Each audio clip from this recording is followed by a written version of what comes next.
Di ba few days ago lang ipinakita ko sa inyo ang result ng tanto ko pero wala pa, di ba? Mail kasi nung 'di ba? Ito, panakita ko to sa inyo. Ayan, pwede ko nang sabihin talaga, hindi na tayo tawag diyan, hindi na tayo magpatumpik-tumpik pa. So, balikan lang natin dahil ako po ang nagpasabog nitong tungkol kay Tantoko na namatay siya sa singhot ng pulburon. Bakit kamo? Dahil si Tantoko ay kasama ni Lisa Tanas na isa sa mga entourage niya dito sa Beverly Hills, dito sa California, nung si Lisa Tanas ay nag-social climbing 101 at umattend doon sa pageant ng mga Filipino community at kasama ni Lisa Tanas ang Addictus, ang mga kaibigan niyang Addictus Benedictus. So syempre bilang isang vlogger o mga journalist, di ba? Ay nag-iingat din tayo na magsabi dahil ito ay negosyanteng pamilya. Dahil pag nagsasabi ka ng katotohanan, ang isasampal sa iyo ay kaso. Ako po ang nag-expose nito. Oh, sakay na naman yung mga alpotera, sakay kayo. Ngayon paano nyo ngayon patutunayan na nagsisinungaling kami? Lalo na si Cathy Binag na ang mga Marcos Jr. at ang mga amiga nila ay mga Judictus Benedictus. Naalala nyo? Okay, nung ipisinabog ko to sa inyo, nung may nag-message sa akin na mismo na mga nakaalam na kasama doon, okay, sa mga circle ni Lisa Tanas, remember that? Na namatay si Paulo Tantoko, ayan ang pangalan po, ito, June, kailan ba to? Ito yung sinad sa akin actually, pero papakita natin sa online yung result kasi available naman siya, June, okay. So anyway, alright. Ito wala pa nakalagay dito na siya ay tumira ng pulburon. Balikan ko lang yung history, no? Bago natin ipakita. Kung naalala ninyo, pinag-usapan ito ng buong mundo, okay? Ng buong Pilipino. Tapos sinasabi nila na may makukulong na ba, madam? Sabi ni Angel, na Maharlika, ganyan-ganyan, fake news, ganyan-ganyan, da-da-da-da-da. Even ng NBI, okay? Ako ay hinamon na hahanapin ako dito sa kahit sa Amerika ako ni Santiago dahil daw sa pagdadawit ko kay First Lady Satanas. Ano na kayo ngayon mga jutang ginemis nyo? Dahil si Lisa Tanas, okay, kasama niya itong Tantoko na ito. Dahil ang asawa ni Tantoko, si Dina Tantoko Arroyo, na staff nila, ni Bianca Zobel, diyan, okay, appointed nila ito. So magkakasama sila. So anong ibig sabihin nito? Okay? Isang malinaw na katotohanan, mga kababayan, na itong si Bangag, ito si Lisa Tanas, ay ang circle nila talagang Addictus Benedictus. Isang malinaw na katotohanan na ang testimonya ni Agent Morales sa Senado, ang ngangabels ni Cathy Binag na inalok siya ni Lisa Tanas ng pulburon, nakapunta siya sa bahay ni Lisa Tanas, ang circle nila, mga adik. Dapat yung mga alpotera at ang mga inggit na inggit sa alindog ko, huwag nyo tong itapik. Kasi ako nag-expose nito. Di ba? Kasi Marlica, ganito, ganyan. May nabasa kasi ako dyan. Huwag nyo to itapik dahil hindi to sa inyo. Hindi kayo nag-expose dito. Dahil wala kayong lakas ng loob na sabihin sa viewers ninyo o murahin ang mga buwaka ng inang Lisa Tanas at Bangag na sumisira sa kinabukasan ninyo sa pagnanakaw, sa pag-aadik. Huwag nyo tong itatapik mga puk. Right? Now, ano masasabi nyo ngayon? Dahil totoo ang in-expose ko sa inyo na nag-addict sila dito sa Beverly Hills.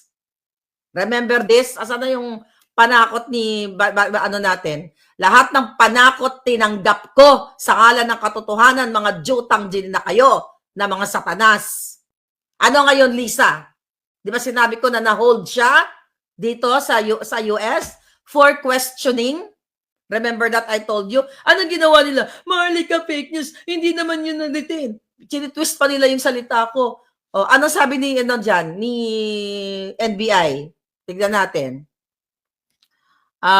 Sabi ng NBI. Teka, share screen ko lang to, mga palangga. NBI. Ito. Pakita ko lang sa'yo. Balikan lang natin to, nakaraan. Para isampal sa mga jutang ginimas. Kailan nagsinungaling si Maharlika? NBI zeroes in on fake news bloggers troll. Ayan, no? The National Bureau of Investigation said Thursday, kailan to? March 13 to. March 8 na tsugi si Tantoco nakasama ng Team Bangag, Lisa Tanas, dito sa Beverly Hills. Sabi na niya dito, the Manila Bureau of Investigation, NBI, Thursday is plotting a plan of action in online purveyor fake news and disinformation, including those operation outside the Philippines. Speaking at the meet in the Manila Press News Forum on Thursday, NBI Director Jaime Santiago said, meeting by the NBI Cybercrime and Technical Intelligence Unit would outline the government's next move in going after fake news blogger and online trolls. Hindi namin palalampasin yan. Sabi niya, we will investigate this seriously. Okay, he said, have already identified several trolls and their supposed link to prominent personalities. Among them is a blogger who goes by the name Maharlika, supposed behind some fake news and malicious news. In the latest tirade, the blogger claimed the First Lady was detained in the United States where she had attended a function for a filmmaker. Di ba? Humanda ka. Sinabi ko dyan na hold for questioning dahil ang kasama nila ay namatay na si Tantoco sa pulboron. Now I can say that Paulo Tantoco ay natsugi dahil sa pagsingot ng pulboron kasama ng kanilang mga taga-Malacanang, mga politiko, mga appointed na mga bigaon ng gobyernong bangag na nagpakidnap at sumira kay Pangulong Duterte. Kaya hindi ko alam kung ano pang ginagawa nyo dyan sa Pilipinas na pinapayagan yung pinamumunuan kayo ng Adictos Benedictos. Ito ay malinaw pa sa sikat ng araw na kahit sa Amerika binibit-bit nila ang kanilang pagiging adictos. At mamaya titignan natin kung ano pang mga kasong kahinatnan ng mga nakapaligid dito sa pangyayaring ito. At sabi ni NBI, umanda siya, we will go after her. Hindi siya nakakasiguro dahil akala niya ligtas siya doon sa Amerika. Galit na ang taong bayan, di lang ang NBI, kundi pati ang taong bayan. Okay? Hindi na tama yan. We have freedom of speech, sabi ng Jutang Genimes na Masyonda. Na what? Santiago, na what? Ano ngayon? Kayo dyan sa Pilipinas, nagsisinungaling ba si Maharlika? 7 warrant of arrest, 4 na kaso ang pinapadala sa akin dito ng buwaka ng inang Marcos Jr. Bangag Alpotera because I am telling the truth sa inyo. Ayaw niyong gumising na addict ang gobyerno ninyo. Pinapaligiran ng mga addictos benedictos. I even spend money sa putang inang mga result na ito para sa bayan.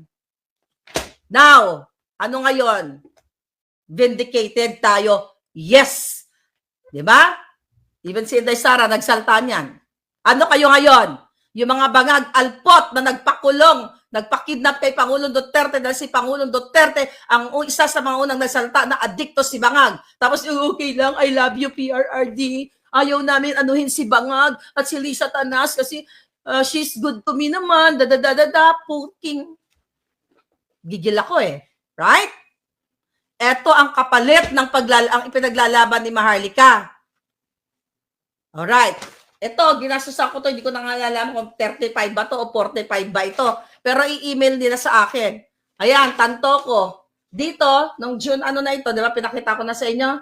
Ayan ang pangalan, pwede na natin, dahil inilabasan ng media. Tantoco Juan Paulo Vargas. Namatay dahil sa pagsingot ng pulburon. Bakit siya pumunta sa Amerika? Isinama ng Office of the President, Office of the First Lady Bangag. Bakit ito kasama itong taong ito? Ito, hindi ko ito kinukutya ang taong ito dahil wala naman itong kasalanan sa inyo. Pero ang asawa nito, okay? So, tama yung pinag-usapan namin doon sa, tama din yung nakasama ko doon sa The Hague. Okay? Well, I don't know if she still consider me as a friend. Kasi kumakampi siya sa Bangag Alpotera. Diba? O, na-disgrasyada na. Tama siya. Kasi ano niya to eh. Son-in-law niya to dati eh. Kasi si Dina Arroyo Tantoco ay anak dati ni Iggy Arroyo. O, di ba? Pagtsikahan namin ito na kinonfirm naman niya na addictus benedictus ito. Nagkamali ba? Tama naman siya. Napag-usapan namin ito sa hig. Pero ang bottom line dito, mga kababayan, okay ka na sana eh. Grace, you're fighting for what is right. But you're siding the evil people. And you know, and it's good.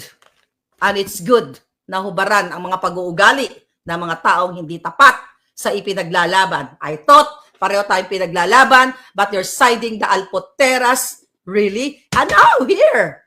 Tama ka, tama ako, tama ang report na addictus, you know, yung dati mong in-law ay namatay dahil sa pagsinghot ng cocaine. O ng pulburon pala. Now what? Here. At tatakutin ako, gugurgurin ako, dahil sinasabi ko sa taong bayan ng katotohanan. Ano na, mga military, mga polis, nga, si Lisa ang nagbitbit niyan. Okay, basahin natin dito, mga yawa. Oh, ba't ba ako nagagalit? Ang aga-aga, by the way. Hindi, nagagalit ako kasi wala kayong ginagawa, tahimik kayo eh. Yun lang naman yun eh. Oh, tika natin. Oh, pinakita ko na to ha. Ano to? Stop na muna natin to. Stop sharing. Ngayon, i-cover up, puro cover up lahat. Teka, percent. Image, wait a minute, share screen. So, dahil lang mga hitad. NBI, nasa na yung case details, County of Los Angeles. Here we go. Ipapaliwanag ko to sa inyo. Okay, nakita nyo yan? Online yan. Wala pa kasing, you know, yung coroner's office, wala pa kasing, tawag dito, you know, ito, nung June pa to, nung nasa dahig ako. Ayan na ngayon, basahin nga natin yan. Pakita nyo. Pakita nyo, ayan. Coroner's office yan, lacounty.gov. Ayan, Paulo Tantoco, date of death, March 8, 2025, age 44, case number, case is still open. Okay, body status released, ganyan. Place of death, sa hotel, okay, sa Beverly Hills. Manner, accident, investigator, ayan na si Arojo Laura. Hindi siguro nila kaya i-twist o bayaran, okay, mga investigador. Deputy Medical Examiner, ayan. Case, pulburon effects. Kung mapapansin nyo, open, cause A, ayan, pulburon effects, cause B, cause C, cause D. Other significant condition, probable atherosclerotic cardiovascular disease. Ang ibig sabihin niyan ay kasabay ng kanyang pagsisingot dahil syempre nagiging kapag tumitira ka, ang cause ng ng cocaine, pinapabilis ang iyong paghihinga at hindi na kaya ng katawan mo, nag-clot ang iyong what? You know, yung mga cholesterol mo sumabog na sa katawan mo. No, I mean, mga kababayan, di ba? Ano ngayon ang ninyo ngayon? Ano ang masasabi nyo ngayon diyan? 'Di ba? Bumara ang sakit sa Tagalog yan, sakit sa puso, yung ugat niya ay may bumara, hindi ng pulburon, 'di ba? Pwede mga fat deposits na in the past kasi nakita ko yung katawan niya, hindi naman siya mataba, hindi siya payat pero medyo majoba ng konti, 'di ba? So pwedeng ganon dahil nga nag-trigger yung pagsinghot ng pulburon dahil nga stimulant yung pulburon eh. Pinapabilis yung tibok ng puso. So tumaas ngayon ang presyon ng kanyang dugo kaya nategi siguro kaya nagkaroon siya ng vasoconstriction, meaning mga kababayan yung kanyang ugat ay lumiit dahil hindi nakayanan ng kanyang katawan. Now what? Ano ngayon ang mga susunod na eksena? Nakita nyo na ibalita na. Mali ba si Maharlika? Ang media ba nag-ulat ng ganito? Lumalakas ba ang loob ng mga media? Ang lalaki ng kanilang mga negosyo. They can fight against mga defamatory cases na yan. Pero maingat at duwag sila. Only Maharlika can fuck all of them. Lalo na ang mga bangag. Di ba? Lalo na ang mga bangag.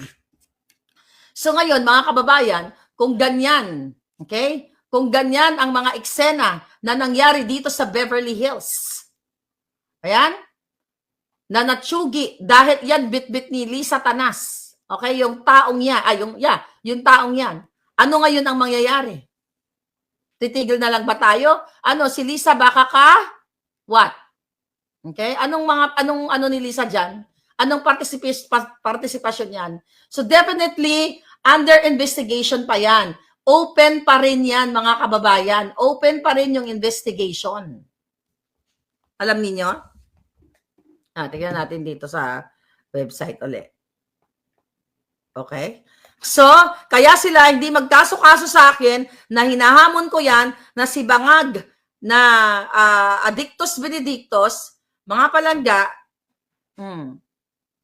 saan na siya? Alright. Yeah, released. Okay, ano sabi dito? Okay. Oh, grabe, ano? March 8, tumpak lahat. Ano natin dito? Anong pinagsasabi niya dito? Okay. Hindi nila nahilot. Kasi, by the way, yung investigation, ito dali lang. Tignan natin. Sabihin nyo sa mga, alpoterang mga jugaw, alpoterang mga bugaw, huwag nila itapik to. Dahil si Maharlika ang nag-expose nito. Kasi di ba, fake news ako, huwag nyo ito topic. Huwag nyo ito topic, huwag nyo pagkakakitaan to. Dahil si Maharlika ang may gawan. Si Maharlika lang naman nagtaya ng buhay dito eh. Hindi naman kayo, sumasawsaw lang kayo. Dahil wala kayong guts, wala kayong tapang, wala kayong balls para kalabanin ang pinakademonyo sa Pilipinas na si Bangag, si Lisa Tanas, si Romualdez at ang mga kasabwat nila. Oh, yung Okada bribery na yan. Oh, 'di ba? Si Lisa Tanas involved din yan. Sino ang nag-expose ng mga ganyan diyan? Sa kaguluhan sa Okada, Maharlika pa rin. Oh, asa na yung mga matatapang? O tapos ngayon, you're trying to what? Discredit me? Trying to sindak-sindak si Maharlika? Anong nakita nyo dyan? Saan na yun? Yung cause na yun. Nakita nyo yan? Cause? Saan na yun? Hanap ko eh. Isa ba yan? Kung mapapansin nyo, mga kababayan, I have to educate yung mga nagpapaniwala sa mga... Ayan, cocaine... Itong pulburon. Yan, nakita nyo yan? Anong ibig sabihin yan? Cause A, cause B, cause C, cause D. Ibig sabihin yan, open pa ang investigation. Tinitignan pa kung ano pa yung other effects. Tinitignan pa yan. Hindi pa tapos yan, open yan. Kasi deferred ang nakalagay dyan eh. Deferred. Tika nga natin dito. Alright. Ito, here we go. Ayan, no? Deferred. Ayan, pending additional investigation. For more information, pending additional investigation, cases on security hold will not be displayed in the search results. Medical examination case information displayed populated on this website is public record and is subject to disclosure by the California Public Records. Alam nyo, kung sa Pilipinas to namatay, hindi natin to malalaman. Iko-cover up to ng Bangag administration. Sasabihin na lang nila, inatake sa puso. Pero dito, antayin natin kasi mag-i-email talaga ang coroner's office sa akin at ang Beverly Hills Police. Hindi nila kayang hilutin. Nakita nyo? Ayan, permado yan. Okay? Ano to?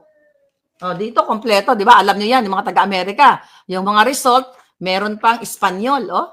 Kung hindi ka nakakaintindi ng English, mag-Espanyol ka na lang. Ganyan-ganyan. So, ayan, ginastosan to ni Maharlika para malaman niya mga result na yan, para ipaalam, Don Rolando, alam nyo yan, para ipaalam sa taong bayan na ang nilalabanan natin, Addictus Benedictus. Ang pananakot sa akin sa issue na to, lahat kinontak ko na pwede kong makontak, pero di ko mambibig nila yung iba. Okay? Pero dito sa LA, alam nyo na, dahil sa LA naman nagsimula ang balita na sila ay, sino kasama by the way, ni Lisa Tanas dito nung pumunta siya? Yung mga cabinet secretaries. Hindi ko lang alam kung, I think si Jinggoy ba kasama? Parang pumunta din si Jinggoy dito sa anong time na yun eh. Sino pa? I forgot na. Sino yung mga naalala nyo? Who's that? Si Bukbukin. Si Senate President Bukbukin. Kasama sila nila Lisa Tanas at marami pang iba. Pero the bottom line here, hindi ko na kailangan pang isa-isahin kung sino yung mga kasama. Ito po yung malinaw na magpapatunay na ang circle talaga ng Addictus Benedictus ni Lisa Tanas, na kasama niya nag-party-party, di ba? May pinakita ko, million-million ng viewers yan. Doon sa Beverly Hills, gumaganon-ganon pa si Lisa, sumasayaw-sayaw, ay Addictus Benedictus, mga kababayan. Ngayon, ang question ko sa inyo, okay? Dahil lumabas na nga itong toxicology test na ito, di ba, pinaliwanag na natin ito sa inyo nung nakaraang araw, ano na ang gagawin ng ng mga bangag? Dahil naglabas na na ito ay may pulburon nga. Sinabi na ng medical examiner na itong itong taong ito ay kontaminado ng pulburon. Ibig sabihin, sinabi ko nga sa inyo na yung ihi niya, yung kanyang dugo, ang kanyang mga organ, based on the toxicology test, ay positibo. Kaya si Kuting, si Bangag Jr. at si Lisa Tanas, kung i-dissect nyo ngayon yan, at iharang nyo yung katawan, ilagay nyo sa coroner's office, sigurado akong positibo yan, 1,000,000%. The reason why I challenge them to file a case against Maharlika regarding that pulburon video, regarding that authentication, 1 taon nang mahigit, wala pa rin silang ikakasa. Bakit? Dahil si Maharlika ay itinataya ang alindog sa ngalan ng katotohanan. Now, Lisa Tanas, bangag! Ano na? Dadagdag na naman natin ito sa ating mga report at dito sa Amerika. So ngayon, ano ang magiging responsibilidad dito mga nakasama niya nung habang sila ay sumisinghot? Kaya nga patuloy pa rin yung criminal investigation dito sa Beverly Hills at hindi pa nila ma-release totally. Di ba? Paulit-ulit natin pinag-uusapan dito. Sino yung mga kasama niya? Saan kinuha yung sininghot niya? Ito ba ay bit-bit nila mula sa Pilipinas o ito ay nanggaling sa Beverly Hills? Sino ang nag-supply? Sino ang nagbigay? Si Lisa Tanas ba? Si Barcos ba? Tanto ko, my friend. Di na, ibigay mo to sa asawa mo at magsingot-singhutan kayo sa Beverly Hills. Di ba? Titignan lahat yan. Security footage, CCTV, witness, mga phone records. Di ba? Kung sino, hello, Lisa, nandito kami ngayon sa room 2222 o room 8888 o room 6969. Nandito kami, bumabaliktad kami, bigyan mo kami ng pulburon kasi titira kami. Yan. Kaya medyo matagal ang investigation because this is a high-profile case. Di ba? Kaya March, April, May, June, di ba? Nung nag-vlog ako, sabi ko, ano ba yan? Ang tagal-tagal. This is supposed to be out in the market, out sa media na, di ba? Sino ang nagbigay sa kanya? Sino ang nag-push para sumingot siya nitong illegal na pulburon na ito? Even though kahit ito'y libre, binigay, binayaran, sino ang nagpasok dun sa Beverly Hills na yon? Kasi, ay sa hotel na yon. Kasi hindi ito magandang imay sa isang 5-star hotel, di ba? Na ipapasok o na ipupuslit ang ipinagbabawal na pulburon. Nakatulad ng favorite ni Lisa Tanas at ni Bangag Jr. at yun namatay, wag na natin, patay na siya, wala na siyang kalaban-laban. Siya ba ay biktima? Kasi may mga lumabas na ganun na ang sabi daw first time, pero hindi daw totoo yun dahil napatunayan ko sa Hague doon sa taong nakakilala niya na sigurado siya na ito daw ay user. Diba? Pinag-usapan namin to. At now ngayon, paano nila ito cover up to? Sino ang kasama dito? Sino? Party-party sila? Sino mga kasama sa party? Sige nga, magpaliwanag na kayo. Sino nag-organize? Sino nag-facilitate ng pulburon party na yun sa Beverly Hills? Meron pong criminal liability ang lahat. Kaya kung yang si Lisa Tanas, di ba? Di ba lumalabas yan, di ba? Kasi high profile yan. Hindi natin alam kung anong ginawa ng baka ng inang yan. Kasi sinabi ko naman sa inyo, yung tumawag sa akin na meron siyang extended immunity. Yun ang ginamit nila, extended immunity para makaligtas sa dito. Yun ang ayon sa ating informante. Hindi pa natin maipalabas lahat yan, di ba? Dahil wala pa na tayo makitang dokumento dahil tinatago nga sa atin ito Yun na yung mga pangyayari tinatago sa taong bayan. At now, malinaw pa sa sikat ng araw ng isang maharlika na laging maingay dito, okay?